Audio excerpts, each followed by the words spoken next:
Hey everyone, it's Darren. Welcome. Today we're going to talk about data validation in Excel. Data validation is a really powerful, mostly automatic tool that Excel provides, and it allows you to check for data that's not right as it's typed in. You can also go back and check all existing data. So you have both options there. And that's going to allow you to prevent a lot of data errors and make your results better and more reliable.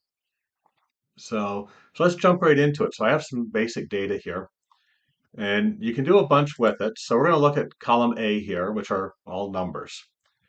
And you select the area that you want to apply the data validation rules to that area. And then at the top, you pick data. And over here under the data tools section, sometimes this will be labeled data validation. Sometimes you'll just get this little icon here. But in any case, you want to pick that and pick data validation. So in this case, so I have these numbers under settings. What do I want to pick? Do I want whole numbers, decimals, list, date, time, text length, and custom? Well, I want only whole numbers. And you can do between if you want. You can do not between, equal to, not equal, greater than, less than, all the normal math functions. So if I want whole numbers between 0 and 10,000, well, let's do 1,000. Okay. Now, you'll notice I just told it I wanted whole numbers between 0 and 1,000, and I have here 12.5, and I have here 1,001. Those aren't between 0 and 1,000.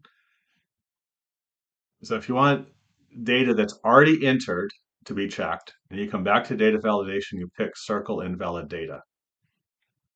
And that's going to put a circle around the stuff that's not valid. So you can go change those things.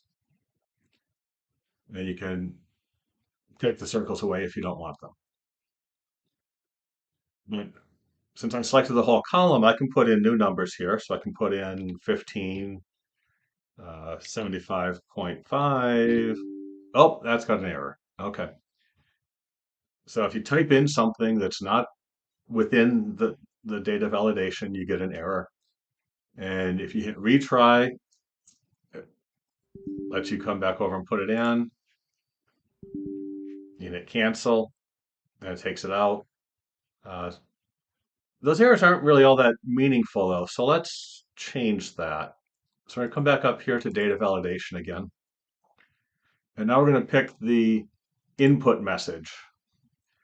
And input message is enter a valid number.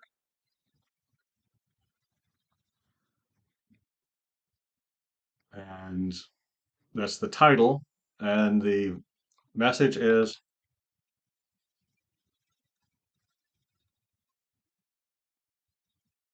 actually, I think it said between 0 and 1,000. Okay, so now when you come here and you click on the cell, it tells you what your valid values are. You can type it in. Great. Error message still isn't all that great. Okay. Well, let's go back and take a look at that error message. And you have error alert. So just like the on the input message, you can change the message you get on the error here.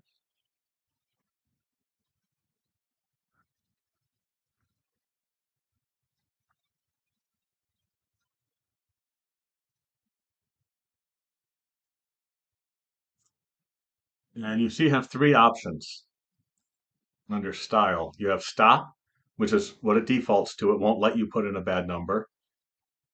You have warning and you have information. Information, it'll give you the message here. Let's try that one. So I'm going to put in 1,500.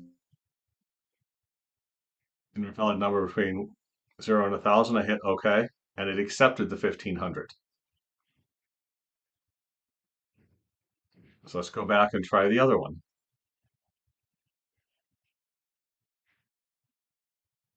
I'm going to pick warning. I'm going to go in and I'm going to put in 2,500.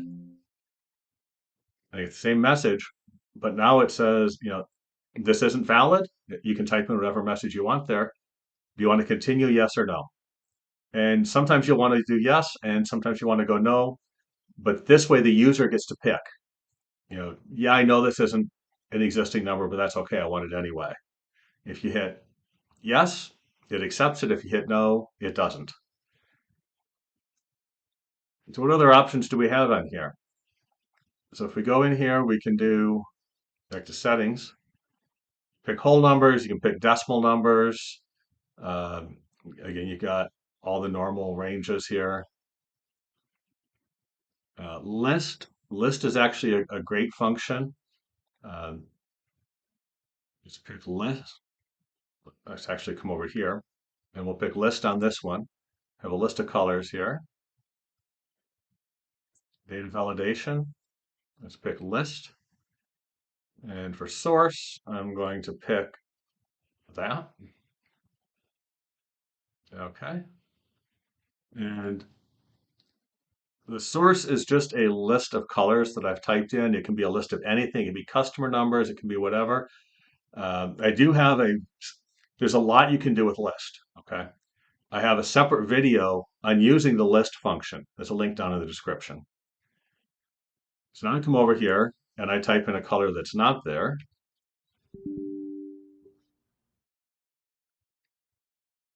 But I can also pick from a drop-down list.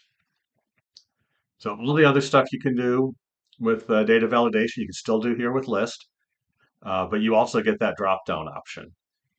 And the list can be anything. It doesn't have to be this. It can be your list of all of your customer stuff, for example. And then you can actually act on that. And that's covered in that other video that I mentioned. So that's linked. Okay, what else can we do? Let's pick some dates here.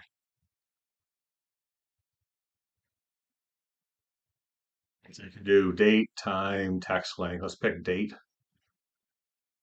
And I want date is greater than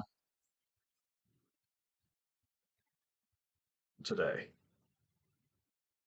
You can put in some basic formulas in here. You can't get anything real complex in these ones. Sometimes they'll fail out on you, and you need to start it with an equals. So if I put in, let's put in January 15th of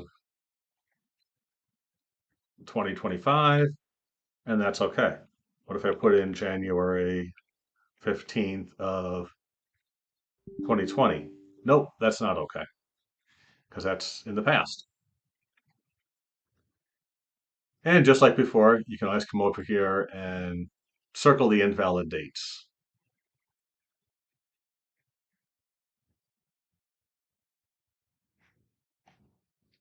So, all of those happen to be in the past. Okay, let's clear the circles out because they're annoying.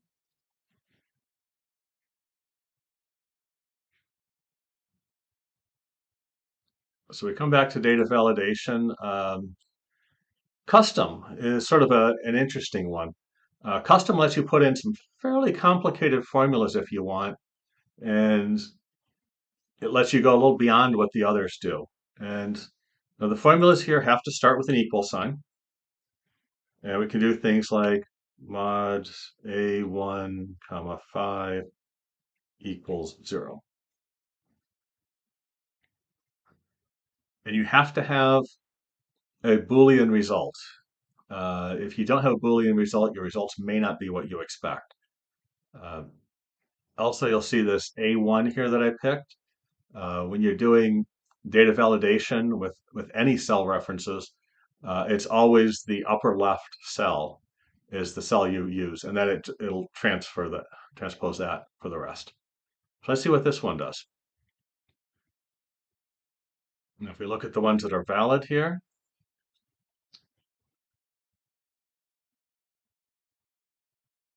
and it takes a second for that to come through. So if you know the modulo function, it's just the remainder dividing by 5. So it means if modulo 5 is 0, that means it's evenly divisible by 5. And that just tells us, if you're entering a number not divisible by 5. If I do 17, nope, that's not divisible by 5. What if I did 5,030 or 50,030? That is evenly divisible by 5. Okay, so that's basic data validation. Uh, Very powerful. It makes it very easy to spot some of the fairly common errors that are made. Uh, and especially with the list function, it makes it fairly easy to avoid putting in bad data in the first place as well. So hopefully you learned something from this. Please hit like and subscribe. I also have a Patreon page at patreon.com/data analysis excellent. If you can help out there, that'd be great. All of those things help to keep YouTube creators motivated to keep producing content so that you can come on here and learn some new things and hopefully improve how you work with your data. So if you have any questions, drop them down in the comments and look forward to seeing you next time.